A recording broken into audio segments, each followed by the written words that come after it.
মগজের মতো দেখতে, কিন্তু আসলে এটা মগজ নয়। তাহলে কি কেউ আসলে আমি যখন ছবিটা দিয়েছিলাম কেউ ধরতে পারিনি। এই রেসিপিটা এত মজাদার, অল্পতেই 2-3 জন অনায়াসেই খেতে পারবেন। চলুন রেসিপিটা দেখি। কড়াইতে প্রথমে একটু তেল দিয়ে তার ভিতর একটা ডিম ছেড়ে দেব। ডিমটা ভালো করে ঘুটে নেব।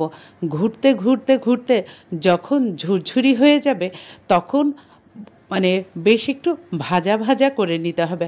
আবার চাইলে বাটিতে গুলিয়ে কড়াইতে প্যানে দিতে পারেন, সেইভাবেও ঝুরি করা যায়। এই যে দেখেন আমি খুব ভালো মতো ঝুরি করে নিয়ে এসেছি।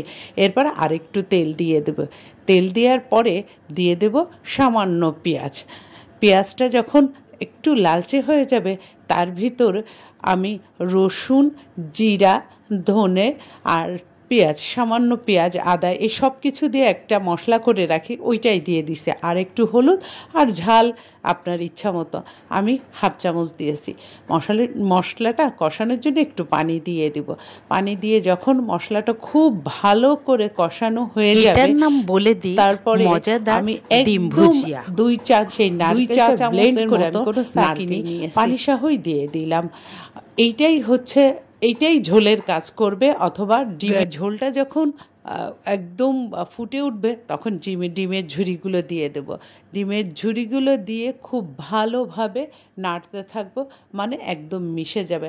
ডিমটা তো খুব ভালো করে ভাজা ছিল, ওই জন্য ভেঙে বা গলে যাওয়ার কোনো সম্ভাবনাই নেই। আর একটু ফ্লেভারের জন্য 2টা কাঁচা ঝাল দিয়ে দিলে, একটা লাল ঝাল একটা কাঁচা ঝাল দিয়ে দিছি। আর সামান্য একটুখানি ধনেপাতা দিয়ে আবারও নাড়তে থাকবো। নাড়তে নাড়তে যখন একদম তেলটা উপরে উঠে আসবে তখন আমি এটা নামিয়ে ফেলবো।